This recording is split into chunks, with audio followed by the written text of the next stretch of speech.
اعوذ باللہ من الشیطان الرجیم، بسم اللہ الرحمن الرحیم۔ السلام علیکم پیارے بہن بھائیوں، صبح خیر۔ رسول اللہ صلی اللہ علیہ وآلہ وسلم نے ارشاد پاک فرمایا، حضرت ابو ایوب انصاری رضی اللہ تعالیٰ عنہ سے روایت ہے کہ نبی کریم صلی اللہ علیہ وآلہ وسلم نے ارشاد پاک فرمایا کہ جس شخص نے یہ کلمہ 10 مرتبہ پڑھنا، دوستو یہ جو کلمہ ہے اس کو آپ نے 10 مرتبہ پڑھنا ہے۔ بسم اللہ الرحمن الرحیم، لا الہ الا اللہ وحدہ لا شریک لہ، لہ الملک ولہ الحمد وہو علی کل شیء قدیر۔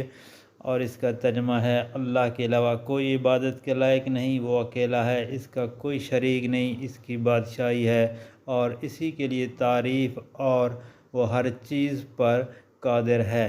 تو وہ شخص اس طرح ہوگا جس نے حضرت اسماعیل علیہ السلام کی اولاد میں سے 4 جانیں آزاد کی۔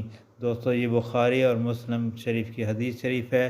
اللہ پاک سے دعا ہے کہ ہم یہ عمل کرنے کی توفیق عطا فرمائے، اور آپ سے گزارش ہے کہ نبی پاک صلی اللہ علیہ وآلہ وسلم کا یہ فرمان آگے دوستوں، گھر والوں اور عزیز و اقارب میں شیئر کریں۔